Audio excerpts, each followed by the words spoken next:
Damos início à aula do dia 8 de novembro de 2021, às 21 horas. Aguardamos os acadêmicos entrarem em sala de aula.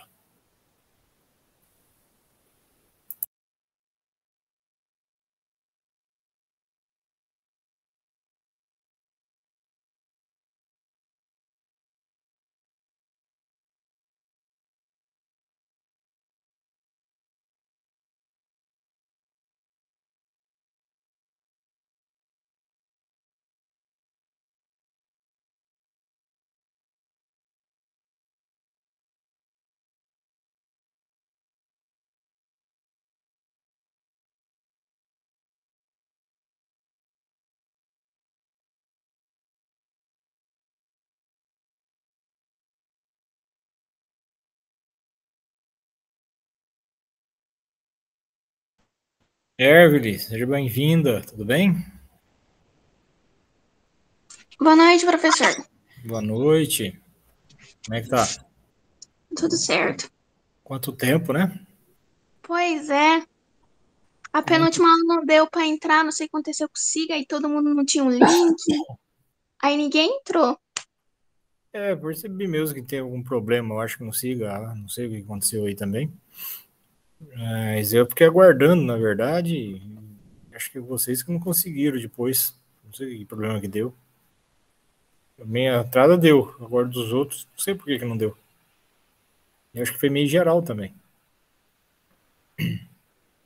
não é isso? Sim, eu entrei, aí tava dando isso inesperado. Aí eu falei, não tem como entrar. Eu nem tinha salvado o link também. Então, Bom, eu vou fazendo uma pequena recapitulação, então, já que você já entrou na aula, assim os outros vão chegando também e vão se inteirando do assunto, né? Só para a gente poder dar andamento na aula, porque senão vai ficando mais tarde, vai ficando mais complicado depois, tá? Bom, na aula passada, nós, né, faz um tempinho, inclusive, nós demos início para vocês na aula da unidade 2, né? Referente à questão voltada à questão de personalidade e capacidade civil das pessoas, né, referente ao capítulo, sendo que a personalidade, né, referente à unidade 2, ela se dá a partir do artigo 2º do Código, né, dizendo que a personalidade civil da pessoa começa do nascimento com vida, mas a lei põe a salvo desde a concepção os direitos do nascituro. Nós vimos que personalidade é quando a pessoa adquire direitos e deveres, né, e quando é que, a partir de que momento ela começa a adquirir? A partir desse nascimento com vida. Esse é um detalhe muito importante, porque não adianta a pessoa só nascer, tem que ter vida também, né? Então, é necessário para dar essa condição de personalidade é nascer com vida. E a segunda parte, referente a esse artigo 2º, né, referente à lei, ela põe a salvo desde a concepção os direitos do nascituro, ou seja, o nascituro também não tem personalidade, mas ele existe o que a ele? Uma expectativa a se tornar um sujeito com direitos e obrigações a partir desse nascimento com vida. Então, é uma condição já pré-determinada dentro do nosso ordenamento jurídico, é nascer com vida para ter a tal da personalidade civil. Já a capacidade, né, que é elencada no artigo 1º, dizendo que toda pessoa é capaz de direitos e deveres na ordem civil, determina quando a pessoa pode o quê? Exercer direitos e deveres, né? E esse exercício se dá a partir do artigo 5º, dentro da sua plenitude de capacidade. Sendo assim, o Valdemir quer entrar, deixa eu permitir aqui. Sendo assim, né? Boa noite, Valdemir. Eu só estou Boa noite, fazendo, já estou boa noite, fazendo uma recapitulação aqui da aula já passada. certo. Né? Então, essa capacidade nada mais é quando a pessoa pode exercer direitos e deveres. Isso, a situação já está determinado, né, lá no artigo 5º referente à sua plenitude, porque existem pessoas que não têm a capacidade de poder justamente de exercitar direitos e deveres, são os incapazes, seja de forma absoluta, seja de forma relativa, elencado tanto no artigo 3º quanto no artigo 4º da lei nesse sentido. Então, quando o artigo 1º menciona que toda pessoa é capaz de direitos e deveres na ordem civil, é que a lei dá justamente essa oportunidade para todos poderem o quê? Alcançar essa condição de plenitude e capacidade. Porém, ela só é determinada, essa plenitude, somente no artigo 5º, que nós vamos só repassar para vocês, para a gente poder justamente ilustrar o que nós estamos falando com vocês aqui agora, né? Então, só um momentinho, deixa eu abrir aqui nosso slide. Então, como estava falando para vocês, o artigo 3º, né, agora que abriu, determina quem são os incapazes de forma absoluta. Diz lá, são absolutamente incapazes de exercer pessoalmente os atos da vida civil. Quem? Os menores de 16 anos. Então, todos aqueles que estiverem abaixo de 16 anos são absolutamente incapazes. O que significa isso? Conforme nossa observação, os absolutamente incapazes possuem direitos, porém não podem exercê-los de forma direta e pessoalmente. Ou seja, pois os atos praticados por eles são atos nulos. São atos que não geram qualquer efeito, né? Não tem validade alguma. Não tem validade alguma. Então, para isso ocorrer, é necessário que eles estejam aqui, devidamente representados por quem de direito, né? Ou seja, é necessário, então, que alguém faça justamente essa representação. Geralmente, essa representação recai... Deixa eu abrir o Marlon agora, que entrar aqui. Só um pouquinho. Geralmente, essa representação se dá através do quê? Né? Através dos tutores naturais, que são seus próprios pais. Seja bem-vindo, Marlon, também na aula. Já estou recapitulando, tá? Boa noite, boa noite. Então, essa questão, né, da representatividade, de forma legal, se dá através desses representantes legais, que são os pais, propriamente dito, desses menores de 16 anos, ok? Então, o ato por eles, praticado pessoalmente por eles, são atos nulos, ou seja, são atos que não geram qualquer efeito. Bom, além dos absolutamente incapazes, o artigo 4º vai tratar dos chamados relativamente incapazes, né? E diz lá, são incapazes relativamente a certos atos ou maneira de os exercer. Quem? Inciso 1. Os maiores de 16 e menores de 18 anos, ou seja, aqueles que compreendem 16 e 18 anos são considerados relativamente incapazes, né? Além deles, nós temos o inciso 2, os ébrios habituais e os viciados em tóxicos. Só para relembrá-los, né, os ébrios habituais são os alcoólatras, né, aquelas pessoas que têm o vício, né, como doença em si, né, uma enfermidade patológica nesse sentido. Tá? E quem mais? Aqueles que, por causa transitório ou permanente, não puderam o quê? Exprimir sua vontade, ou seja, não podem se expressar, não conseguem se manifestar o seu ato de vontade nesse sentido também, são considerados relativamente incapazes. E já os pródigos, inciso 4, né, são aquelas pessoas que gastam compulsivamente, né, têm a condição de gastar, ou dilapidar todo o seu patrimônio compulsivamente nesse sentido. Mas o que significa ser relativamente incapaz? Conforme a nossa observação, os relativamente incapazes exercem os direitos e deveres direta e pessoalmente, até que alguém possa o quê? Se sentir lesado, prejudicado por atos praticados por aqueles, tornando-se assim o quê? Seus atos anuláveis, ou seja, seus atos têm até certa validade, até que alguém se sinta lesado ou prejudicado. Sendo assim, esses atos poderão o quê? Perder seus efeitos. Para que tenham justamente uma condição, né, efetiva referente a esses atos de forma bastante consistente, ou absoluta, no caso, é necessário o quê? Que ocorra de forma absoluta seus atos, é necessário que eles estejam aqui devidamente assistidos por quem de direito, ou seja, através de um assistente legal. Então, esse assistente legal, né, vai ser nomeado porque essas pessoas, uma vez são consideradas relativamente incapazes, se encontram o quê? Interditados. Né? Então, eles não podem exercer pessoalmente os atos civis deles, nesse sentido. Nesse sentido, para dar total efetividade a esses atos, é necessário que eles tenham o seu assistente legal. Ok? E finalizando a parte da capacidade, aí sim nós chegamos àquilo que foi mencionado lá no artigo 1º, dizendo que toda pessoa é capaz de direitos e deveres na ordem civil. E é aqui que se encontra justamente essas pessoas plenamente capacitadas, dizendo o seguinte: a minoridade cessa aos 18 anos completos, quando a pessoa fica habilitada à prática de todos os atos da vida civil, ou seja, elas podem exercer pessoalmente seus atos da vida civil. Só que para isso é necessário o quê?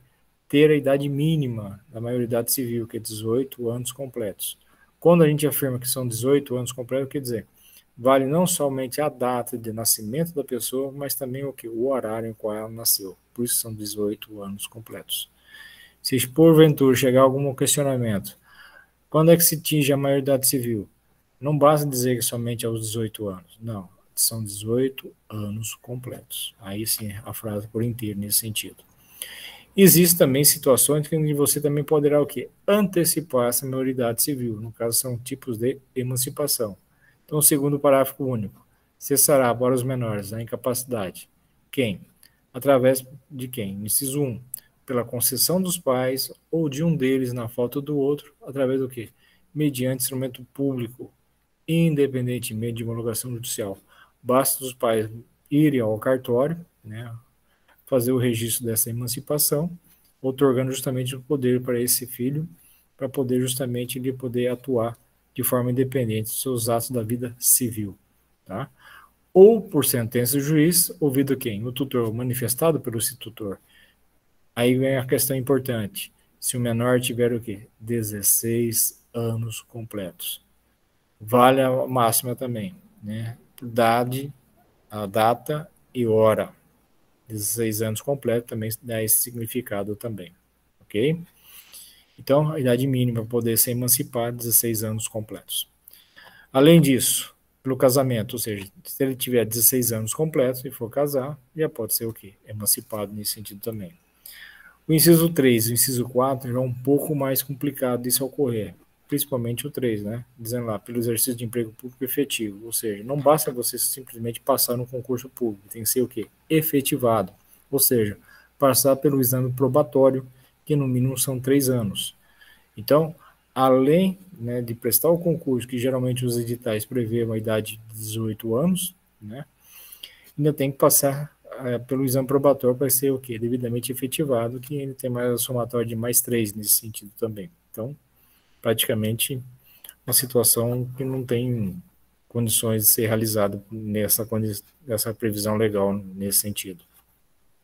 Uma outra pela colação de grau em curso de ensino superior.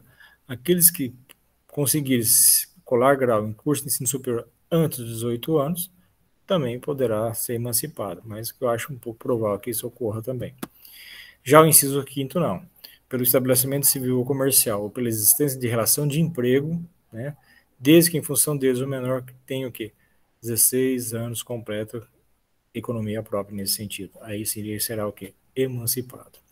Então, são algumas previsões dentro da nossa legislação que determina a questão da emancipação a esses menores que tenham 16 anos completos. Então, essa foi a nossa revisão, né, referente às aulas que nós tivemos anteriormente aí, tá? Pessoal, alguma dúvida referente a isso que vocês queiram mencionar ou, né, ou discutir comigo aí? Então, eu vou dar sequência. Professor, Oi. Boa noite. Eu cheguei agora, eu não sei se eu perdi. No SIGA consta que vai ter uma prova hoje? Não, não vai ter por causa dessas situações, desses feriados todos aí. Houve uma falha, inclusive, eu acho que vocês não conseguiram entrar na última aula também, não foi isso? Pelo menos isso que eu estava Não, discutindo agora há professor, não pouco com a consegui. Everly. E aí teve um problema que ninguém conseguiu entrar na sala, né? Eu entrei, mas muita gente não conseguiu isso. Então, quanto a essa questão da data, ignorem, tá? Não vai ter hoje, não. Tá? Vai ser ao conclusão dessa unidade 2. Tá? Ao concluir a unidade 2, a gente marca justamente essa avaliação com vocês depois. Tá bom? Ok. Beleza. Mais alguma coisa? Se ninguém tem... O mais é só... Oi, pode falar. Quem? Marlon? Não, professor. Beleza? Podemos seguir então? Então, vou parar essa aqui. Vamos colocar um outro slide para vocês pela sequência. Tá?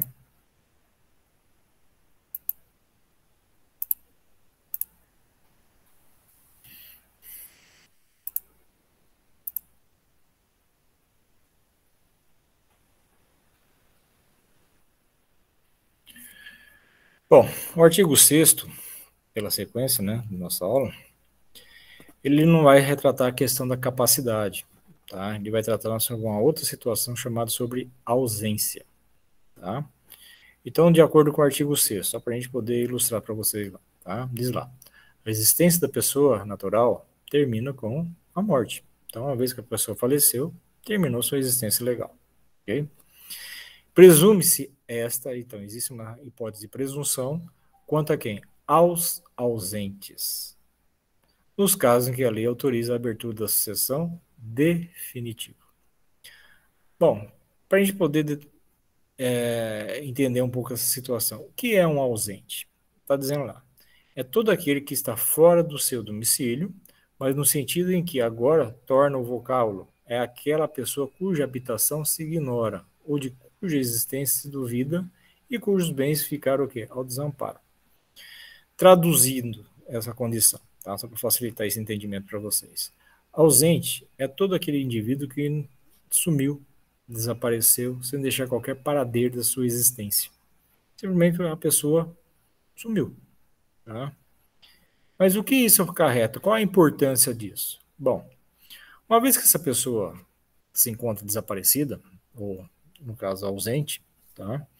Isso pode desencadear algumas consequências jurídicas também. Em que sentido? Por exemplo, essa pessoa, de repente, tem um determinado patrimônio, né? É pai de família, seja lá qual for a condição dessa pessoa, mas ele apresenta o quê? Um determinado bem, um patrimônio.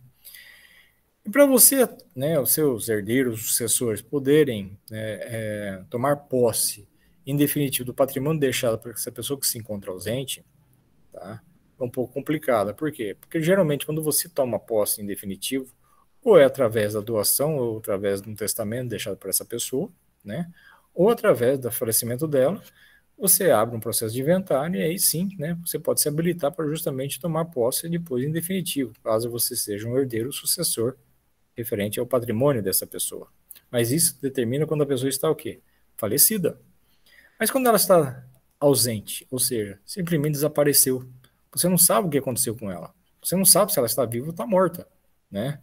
Então, muitas vezes isso, né, pode ocorrer geralmente porque a pessoa, ao desaparecer, ela, de repente ela tem um determinado patrimônio, mas está em processo de falência, está em dívidas, existe toda uma situação que já, né, desencadeou um problema de ordem financeira para ela, e ela ficou tão, né, desnorteada de repente, ou ficou numa situação tal, que simplesmente abandonou tudo, né, e largou esse encargo para a família, né?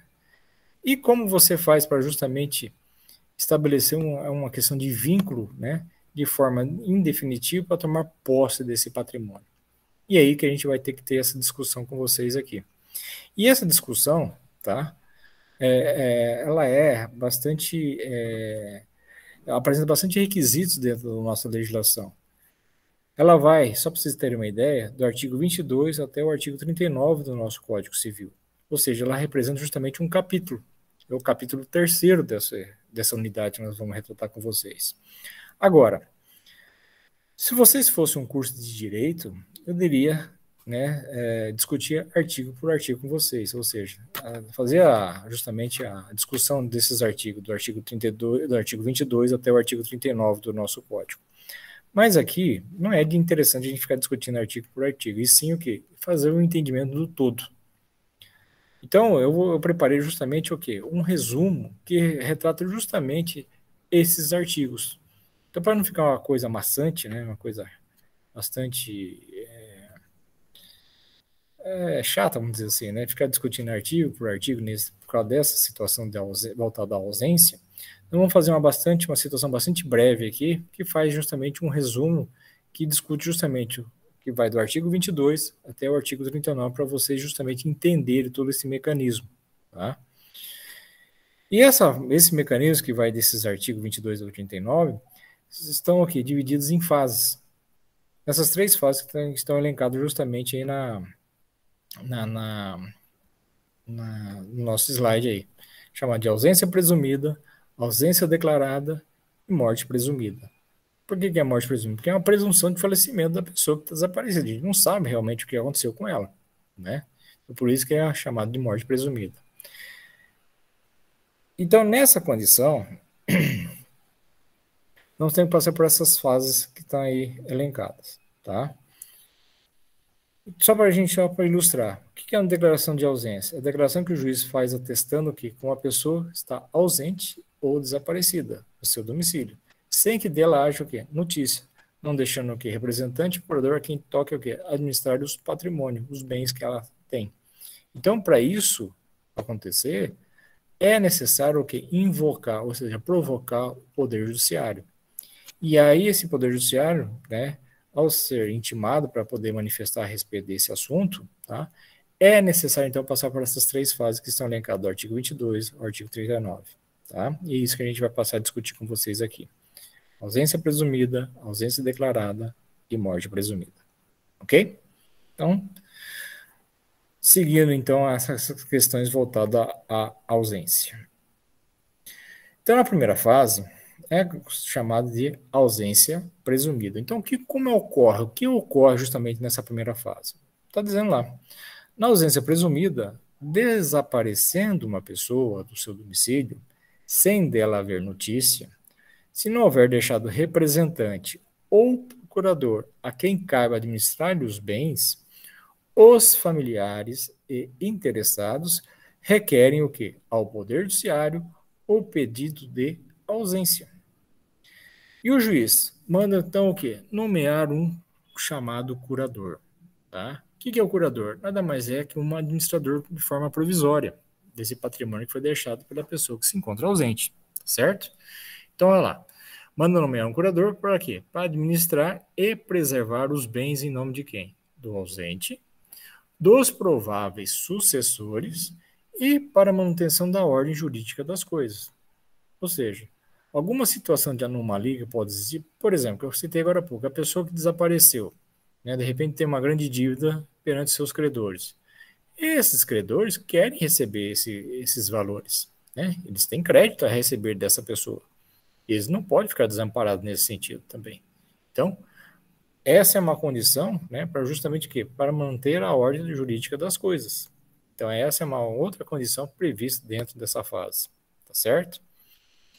Então, essa é uma forma bastante resumida para a gente entender justamente esse mecanismo. Então, é necessário então que essas pessoas que são interessadas, né, que queiram justamente poder rever ou poder ter posse em definitivo do patrimônio deixado para essa pessoa que se encontra ausente, é necessário então o quê? Invocar o Poder Judiciário, né, deixando bem claro que a pessoa se encontra desaparecida do seu domicílio, nesse sentido, tá? Em que o juiz, ou através do Poder Judiciário, né, vai manifestar justamente, através desse pedido de ausência, né, nomear o quê? Um curador, então um administrador de forma provisória, não só para administrar o patrimônio, e também preservá-lo também, não só em nome do ausente, dos seus prováveis sucessores, ou herdeiros no caso, e para a manutenção da ordem jurídica das coisas. E além mais, o juiz então vai expedir o quê? Publicações de editais por um prazo, de um período de 1 ano, chamando o quê? O ausente, né? Invocando esse ausente para falar, existe um processo de ausência contra você, né? Então, por um prazo de 1 ano, caso o indivíduo não atenda a esses chamados, né, vai iniciar então a fase seguinte, que é a segunda fase, chamada de ausência declarada. Referente a essa questão da primeira fase, da ausência presumida, alguma dúvida, pessoal? Alguma discussão que vocês queiram? Professor, a minha dúvida aqui, essa questão aqui de interessado, requer o Poder Judiciário, no caso, pode ser os próprios credores? Também, pode solicitar, já que uma vez ninguém o encontre, né? E acho que eles vão ser até os primeiros a querer solicitar esse pedido também. E né? Quando está aqui familiares interessados, eu achava que seria interessados é o terceiro do grau de família, algo assim, mas no caso não pode ser os próprios credores, né? Pode, justamente isso, porque de repente é aí que você vai entender o que vai acontecer na fase seguinte também, nesse sentido, tá? Tá. Professor? Então, oi, pode falar. Haverá penalidade criminal sobre o sujeito sumido? Depende se houve alguma ilicitude na ordem, né, na ordem penal. Tá? Aqui nós estamos discutindo só fase só civil, né? Mas se houver algo... Oi, pode falar. Eu digo se ele tiver dívidas e ele sumiu exatamente para não pagar as dívidas. Ele vai ser procurado, vai ter passaporte negado, essas coisas, ou não? Até pode. Nada impede de acontecer isso também contra ele, tá? Mas aqui, em especial, nós estamos discutindo aqui na questão de ordem sucessória, tá? Pode ser que depois disso pode desencadear outras situações também. Não estou querendo dizer que fica somente nesse aspecto aqui, tá? Mas, geralmente, nessa questão da ausência, nós estamos discutindo aqui da ordem civil, isso é referente só à questão de ordem sucessória, tá? Da sucessão para tomar posse do patrimônio deixado para essa pessoa que se encontra ausente. Mas não impede que ocorra desenvolver outras ações contra a pessoa também. Tá? Vai depender muito do que foi que ele ocasionou, justamente referente, né, a essa sua ausência, na verdade, né? Deixou de comparecer em determinado ato judicial, tudo isso pode desencadear, né? De repente ele foi intimado para comparecer em audiência, foi né, chamado para, sei lá, para alguma situação de ordem administrativa, e de repente a pessoa sumiu para não dar, né, para dar margem para poder discutir a respeito, né, ou para não responder isso judicialmente, ou etc, etc. Mas nesse caso especificamente nós estamos tratando aqui, refere à questão de você tomar posse, né, vocês como administradores futuros, como é que vocês fazem para justamente tomar posse em definitivo do patrimônio dessa pessoa? De repente ele é dono de uma empresa, né? E nós sabemos para você tomar posse de um patrimônio deixado por alguém, ou essa pessoa faz em vida, ou através de uma doação, um testamento, algo do gênero, ou através do inventário. E aqui a pessoa simplesmente desapareceu. Tá? Então essa é a discussão que nós estamos colocando aqui em pauta aqui com vocês. Tá bom, Marlon? Entendo. Beleza. Então, na fase seguinte, então, acho, né? Vamos falar um pouquinho da questão da ausência preso. A ausência presumida já foi, né? Vamos falar agora da ausência declarada, tá? Então, passou um prazo de 1 ano, chamando o ausente através da publicação, não atendendo o chamado, vai para a fase seguinte, que é a ausência declarada. Então, o que ocorre nessa outra fase aqui? Diz lá, na ausência declarada, os interessados solicitam o quê? A abertura de inventário. Os interessados, tá vendo? Já engloba muita gente. E a partir do quê? Dos bens do ausente, cujos herdeiros e interessados recebem os bens de forma o quê? Provisória. Não é definitiva ainda, provisória. Havendo assim o quê? Declaração de ausência da pessoa. Então, nessa fase, há a declaração de ausência da pessoa. Os interessados, que não são o cônjuge, os descendentes e os ascendentes, deverão o quê? Prestar uma caução. Lembrando que é uma caução com U, tá, gente? Tá certo aqui lá mesmo. Para poder o quê? Ingressar com pedido de seu crédito no processo de inventário. Essa outra parte diz o seguinte: caso a pessoa não seja o cônjuge, quem que é o cônjuge? Seja o marido ou o esposo que está presente, tá? Os descendentes, nós já vimos quem são os descendentes, seja filhos, netos, bisnetos e por aí vai, tá? Os ascendentes, os pais, os avós e assim vai, tá?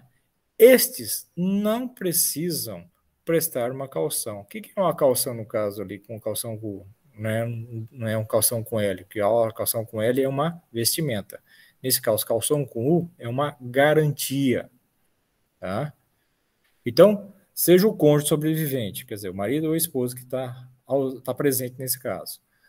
Os seus descendentes ou meus ascendentes, esses não precisam prestar nenhuma garantia. Os demais que for se habilitar nesse processo de inventário, é necessário, é obrigatório prestar essa garantia. Por que isso? Por que a lei exige justamente essa forma de habilitação? Porque é o seguinte, para evitar qualquer oportunista, qualquer indivíduo que queira tirar algum proveito referente a essa questão voltada à pessoa que se encontra ausente.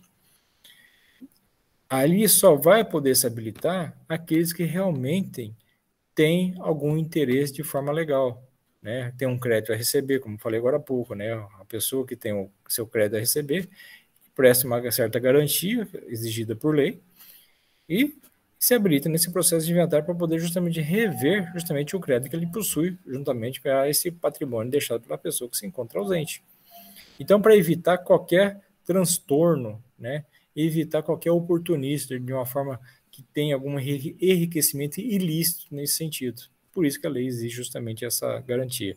Uma vez que for já concebido, né, e reconhecido que a pessoa tem realmente algo a receber de acordo com as que foi, né, apresentada ao Poder Judiciário, é devolvido justamente essa garantia a posterior a esse indivíduo também, tá certo?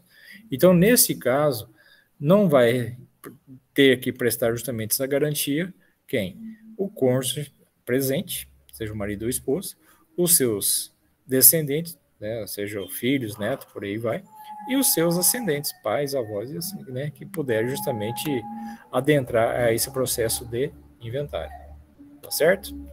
Então, essa é a fase seguinte, chamada de ausência declarada, onde se declara que a pessoa realmente se encontra o quê? Ausente. Uma vez feito isso, é feito justamente o processo de inventário e a partir dos bens de forma o quê? Provisória. Ok? E na fase seguinte, o que é a derradeira aqui, quando determina o que? A presunção de falecimento da pessoa que se encontra ausente. Então, diz lá, na morte presumida, 10 anos depois de passado em julgado, a sentença que concede a abertura da sucessão provisória, lembra que eu falei para vocês, a pessoa recebe o patrimônio de forma provisória, passou 10 anos dessa homologação, dessa decisão referente à sucessão provisória, poderão o quê? Os interessados, os herdeiros e sucessores requerer o quê? Sucessão definitiva. Então, decorre o prazo de 10 anos nesse sentido. Aí vem, dentro do prazo de 10 anos da homologação da sucessão definitiva, quer dizer, é necessário também passar por um prazo de 10 anos para ter essa homologação desse processo de inventário de forma definitiva. Então, caso o ausente retorne, né, dentro desse prazo ainda, receberá os bens no estado em que se encontram. Passado além do prazo de 10 anos da homologação da sucessão definitiva, caso o ausente retorne, não terá mais direito a nada. Então, só para frisar aqui com vocês, para poder justamente, né, ter essas fórmulas de sucessões, seja de forma provisória ou mesmo definitiva, tem que cumprir prazos. Tá? Então, para homologar a sucessão provisória, é necessário o quê? Ocorrer 10 anos a partir do processo de inventário. Aí sim se homologa a sucessão provisória. Decorreu mais 10 anos, né? Referente à questão da sucessão provisória para a definitiva, homologa-se o quê? A sucessão definitiva. Se a pessoa retornar antes desse prazo da sucessão definitiva, ele pode ainda reaver o patrimônio. Mas de que forma? Da forma que ele vai se encontrar. Seja para mais ou para menos, mas ele vai ter essa condição de poder ainda reaver, porque o patrimônio ainda lhe pertence. Agora, uma vez homologada a sucessão definitiva e já determinada a sua presunção de falecimento, aí sim ele não terá direito a mais a nada. E ele que depois comprove que era a pessoa que estava ausente nesse momento até então. Quais são as dúvidas agora? Se é que tem.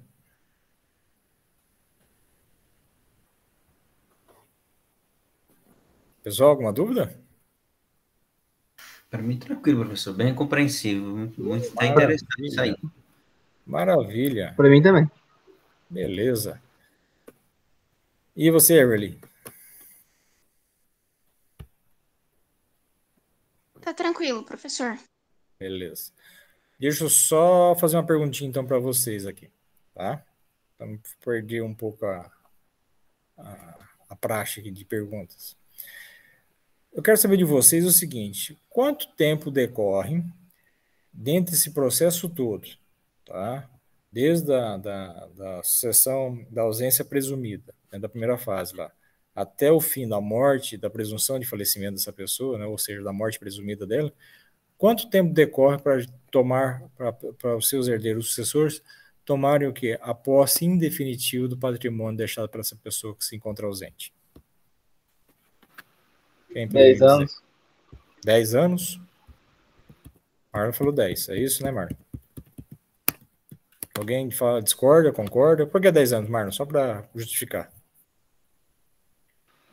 Na morte presumida ali, ó, dentre o prazo de 10 anos da homologação da sucessão definitiva, caso o ausente retorne, receberá os bens no estado em que se encontra. São 20 anos? São 20 anos agora? Mudou? Que é passado além do prazo de 10 anos da homologação. Uhum, Parece que demora 10 anos para homologar, né? isso, E mais 10 anos para depois. isso. Então, no total, 20 anos. 20 anos. Todos concordam ou não? O senhor está perguntando de sucessão definitiva ou indefinitiva, professor? Definitiva. Você tomar Tá. posse em definitivo do patrimônio deixado pela pessoa ausente. Eu vou jogar 10 anos. Bom, pelo que entendi, 10? 10 anos, né? Perder do prazo, 10 anos da homologação, sucessão devido ao caso ausente, retorno. 20 anos. 20 anos também? 20 anos. E você, Verli? Também. Também? Uhum. Então, se eu fizesse essa questão em prova, todo mundo responderia 20 anos, é isso? Todo mundo concorda, então? Eu concordo. Só que faltou um detalhezinho que vocês não observaram aí. Só qual foi o detalhe ou não? Faltou apenas um detalhezinho que vocês não observaram aí. Além dos 10 anos da homologação da sucessão provisória, mais 10 anos da homologação da sucessão provisória, da definitiva, que dá somatório de 20 anos, faltou o que ainda? Um ano Um ano de quê? da solicitação de abertura de... Aqui na questão da ausência declarada lá, Faltou um ano da da publicação do forma edital. provisória. Ué. Isso, é verdade, professor. Tem mais um ano. Ou seja, no caso, são 21 anos. Fazendo toda a Muito tempo. somatória. Pois é. Meu Deus do céu. Perceberam agora? Então são 21 anos, caso ninguém ainda for contrário a essa condição ainda. Né? Se ninguém manifestar nada ao contrário. For decorrer dentro da previsão legal nesse sentido aí. Tá? Então, para tomar posse em definitivo, a forma como a pessoa se encontra desaparecida ou ausente, nesse caso, leva-se no mínimo 21 anos para tomar posse em definitivo do patrimônio deixado pela pessoa que se encontra o quê? Ausente. É melhor você ter certeza que ela sumiu mesmo. Se ela não sumir, você faz ela sumir. Pois é, geralmente é isso que as pessoas, né, começam a comentar. Eu falei, já pensou se ela aparece no meio do caminho aí depois? Né? Ou faltando apenas alguns meses para poder justamente homologar essa condição, ela reaparece. Depois que já quitou tudo débito, né, levantou todo o patrimônio, cuidou tudo certinho, de repente a pessoa agora eu voltei. Já pensou felicidade para a família? No caso aí, somando 21 anos, isso aí é tudo o próprio sistema, na verdade, né, que, por exemplo, lá o juiz lá, ele faz lá essa questão aí provisória. O próprio sistema, assim, eu creio que automaticamente vai apresentando os processos, não é? O juiz fica na questão de documento, avaliando o documento, será? Não, uma vez que entrou o pedido, lógico, né, as pessoas têm que dar andamento para o procedimento, né? Se você também ficar estacionado, ela vai ficar lá estagnada, né? A não ser que faça uma nova, que a gente chama lá, tipo de uma revisão, né, processual, né, de todos os processos em si, né? Que o juiz vai pedir para dar andamento ao procedimento em si. Mas isso cabe, né, às pessoas, familiares, advogados e assim por diante, para dar justamente, a ficar atento referente a isso, para dar andamento ao procedimento, para não ficar, né, no esquecimento, perdido e etc, etc. Porque são muitos processos, né? Então cabe a cada um ter os seus interesses sendo justamente, né, dentro da previsão legal ser analisado nesse sentido. Certo? Certo, professor. Porque se deixar também, às vezes pode passar do prazo e fica, né, ad eterno lá, perdido. Então, por isso que, no caso, o papel do advogado, ele fazer esse vínculo, então, ali... Sim, claro, né?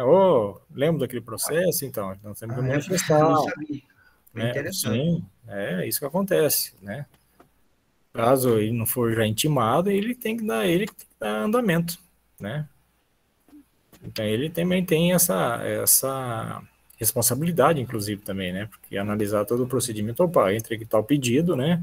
Já decorreu o prazo, agora tem que manifestar, né? Caso o Poder Judiciário já também não invoque ele para manifestar nesse sentido também, né? Então, professor, então quer dizer que um advogado ele tem uma ligação direta, às vezes, com o juiz, então sim? Não é com o juiz, é com o processo. Sim, mas às vezes assim fala assim em questão física. Às vezes Não, há um diálogo assim entre um advogado e um juiz, às vezes pode em um haver, não estou mesmo dizendo que não processo. há, pode haver também, mas geralmente esse diálogo ocorre através do quê? Da manifestação do processo, tá? Então isso pode ocorrer, não, ele manifesta, é necessário que se dê andamento, ele vai escrever isso dentro dos autos e protocolar. Uma vez protocolado, cabe ao juiz depois, é obrigação do juiz analisar aquele pedido dele depois, tá? Mas não, nada impede também, de repente, muitas vezes a gente utiliza dessa forma do que o juiz não está despachando, o juiz não sei o quê, cabe, né, aí vai da forma de relação que ele tem, né, com o escriturário, com o juiz, cara, não, eu gostaria de dar uma palavrinha com o juiz pessoalmente, independentemente uma vez que já foi protocolado tal pedido e está analisando, né, vai deixando para trás, sei lá o que, né, e isso também tem muitas vezes na prática, né, mas geralmente a manifestação que se dá é geralmente dentro dos autos, através das petições, etc, etc. Ok? Ok. Maravilha. Então, entendido então essas três fases, gente? Então, só para lembrá-los, né? Essas três fases vai do artigo 22 ao artigo 39, que nada mais é que o capítulo 3 dessa unidade que nós estamos discutindo com vocês, tá, gente? Então, com isso, nós eliminamos mais um capítulo dessa unidade, tá? De uma forma bastante resumida, mas que bastante entendível para que vocês possam compreender como é que é o funcionamento dessas demandas aí referentes à questão da ausência nesse caso. Ok? Bom, dando sequência, o artigo 7, né?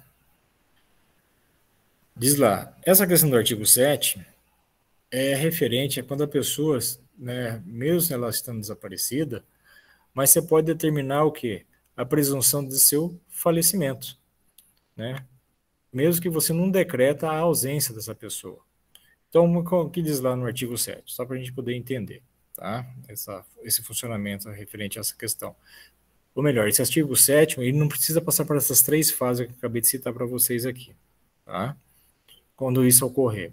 Por exemplo, diz lá, pode ser declarada a morte presumida, a presunção de falecimento dessa pessoa, sem decretação de ausência. Ou seja, você tem que passar pelas três fases de ausência da pessoa lá que nós acabamos de citar.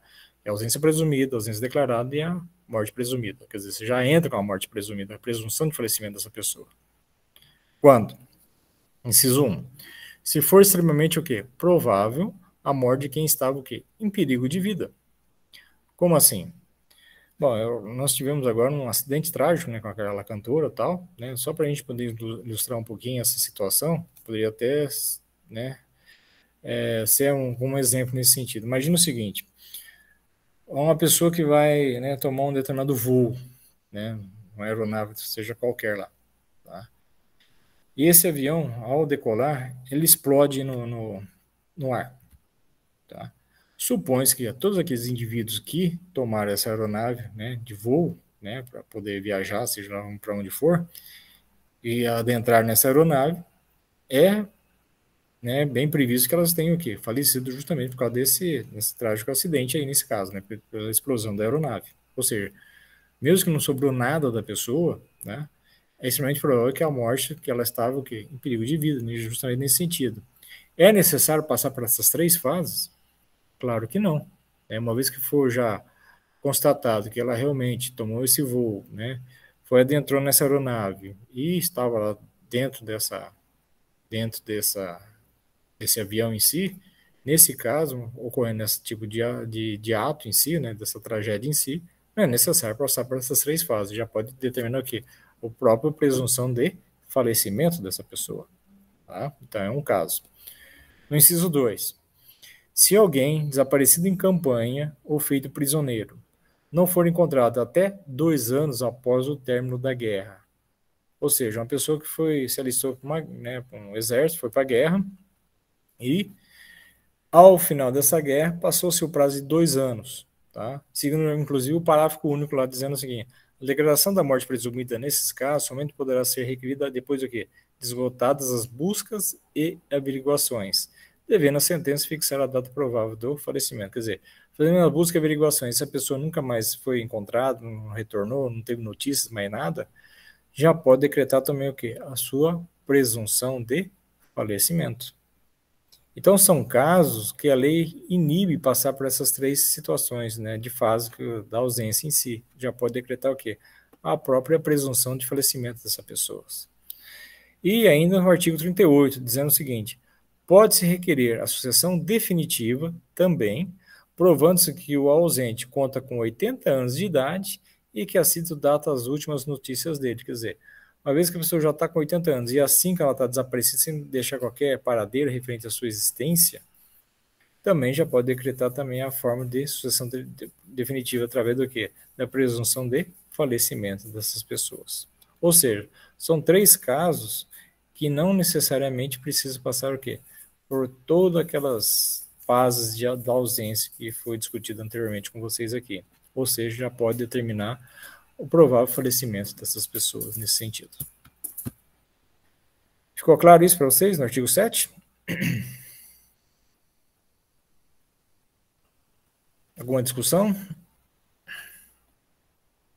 Sim. Ok, então. Não tem o artigo 8, tá, pessoal? O artigo 8 é referente a um outro assunto chamado comoriência, tá? Só para ilustrar para você o que é comoriência. Ela é voltada mais para a questão de ordem sucessória, no direito das sucessões, dentro do código, na parte específica, tá? Na parte especial. Só para determinar o que é comoriência, nada mais é Professor. que quando tu... Oi. Fala, Marlon. No caso, a gente está falando de bens, mas em questão de casamento, essas coisas, conta do mesmo modo? A pessoa foi declarada morta, então a pessoa já é automaticamente viúva? Ou tem que Sim. esperar um Não, tempo sim. lá, não sei o quê? Não, vai ser certidão de óbito dele. Tá? E ela vai ser viúva, vai ser uma das herdeiras, sucessores, dependendo do nível do regime de casamento que for adotado, né? Ela também vai ter a receber sua cota à parte referente ao patrimônio deixado por ele. Tá? Então, nesse caso, ela também já entra na questão da ordem dos sucessores nesse sentido também. Aliás, dos herdeiros, né, no caso. Aí. Tá? Como a sua cota à parte, né? Uma vez que ela era esposa e assim por diante. Ok? Bom, só para...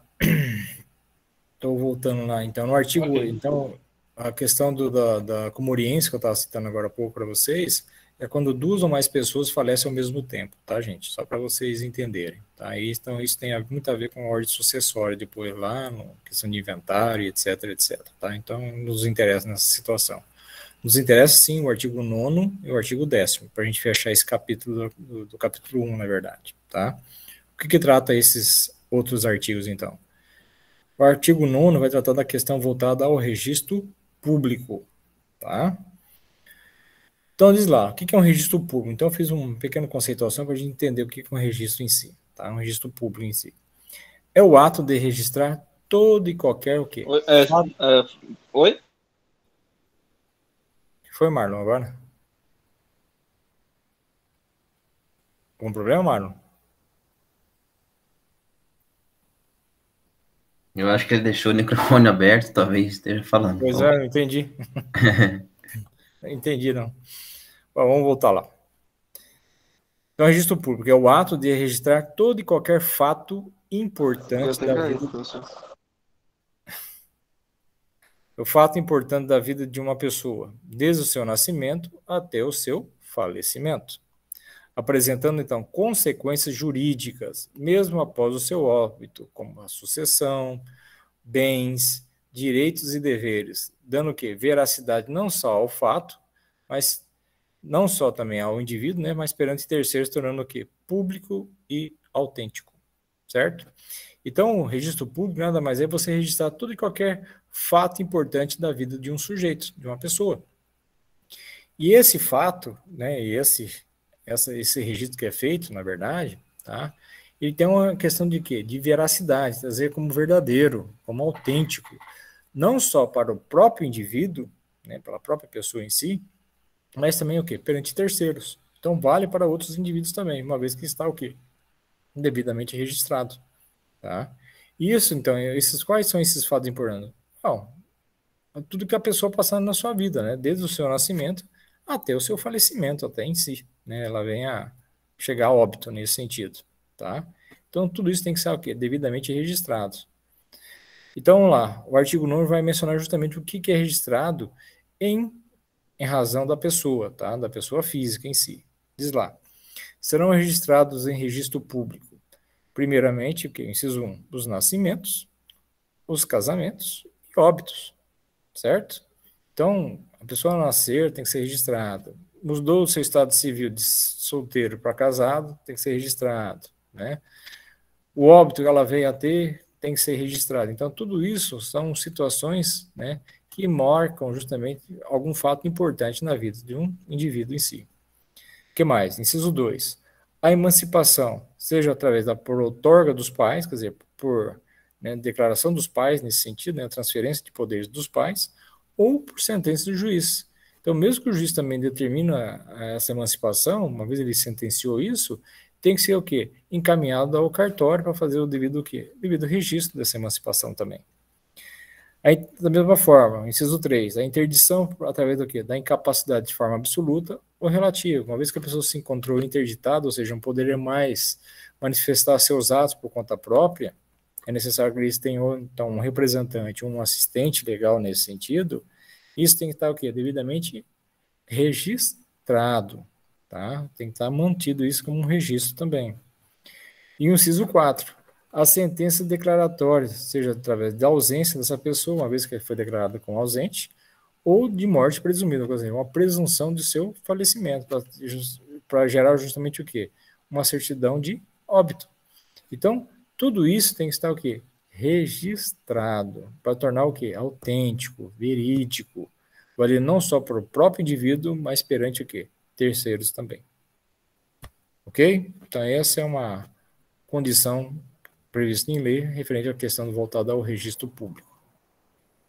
E, por fim, o artigo 10, para a gente finalizar esse capítulo, vai tratar sobre a averbação, tá? Só que no caso aqui, a averbação voltada ao indivíduo também, tá, gente? A gente está acostumado a falar sobre a averbação referente à questão de bens imóveis, né? Como uma casa, um terreno que pode ser averbado, né? Mas vocês vão entender o que é uma averbação de uma maneira bastante genérica nesse sentido, como está dizendo lá. O que lá? Averbação é o ato de anotar ou registrar o quê? Um conteúdo, seja modificar ou alterar o conteúdo de quê? Dentro de um registro público. Então, quando a gente faz, por exemplo, uma escritura pública, né, para comprar um terreno, geralmente esse terreno, né, tá cru, né, não tem nada em cima. Ah, mas eu vou construir uma casa. Ótimo, constrói a casa. Só que essa casa, né, você tem que fazer o quê? Para poder incluir ela lá nessa escritura pública desse terreno. Tem que averbar. Nada mais é que você fazer o quê? Uma modificação dessa escritura, acrescentando justamente essa construção, esse bem imóvel que lá se encontra, que é a casa. Então, nada mais esse termo que é utilizado como averbação, é uma modificação que existia anteriormente dentro de um registro. Uma vez que você alterou esse registro, você averbou, ou seja, você modificou esse registro, incrementando, modificando, excluindo, seja lá o que for, tá? Mas você faz isso, você fez essa mudança dentro desse registro, você fez o quê? Uma averbação. Só que aqui nós estamos tratando de averbação voltada a quê? Ao indivíduo, a pessoa física, a pessoa natural. Diz lá então, inciso 1, aliás, artigo 10, far-se-á averbação em registro público. Inciso 1, das sentenças que decretarem a nulidade ou anulação do casamento. Quer dizer, pode ocorrer de efeito de imediato, por exemplo, a pessoa que é menor de idade, né, que quer casar abaixo de 16 anos, nulo, não pode gerar nenhum efeito referente a isso, tá? A lei não permite. Ou anulação do casamento, a pessoa já era casada, né? De repente ela, né, quis casar de novo, mas não eliminou o casamento anterior. Então esse casamento é anulado, né, o posterior nesse sentido. O divórcio, quer dizer, a mudança de estado civil também dessa pessoa, também tem que ser averbado. A separação judicial, mesma forma. O restabelecimento da sociedade conjugal, quer dizer, a pessoa voltar a ter um casamento novamente. Tudo isso tem que estar o quê? Dentro desse registro público, essa mudança, ou seja, vai ser averbado. Inciso 2. Dos atos judiciais ou extrajudiciais que declararem ou reconhecerem a filiação. Por exemplo, investigação de paternidade, né? Onde a pessoa, né, ao nascer, de repente não foi incluído o nome da pessoa, mas uma vez feito o reconhecimento do suposto pai nesse sentido, inclui ele dentro desse registro de nascimento, ou seja, vai ser averbado também essa condição voltada ao reconhecimento dessa paternidade em relação ao filho. Caiu? Oi, Marlon? Alguma dúvida aí?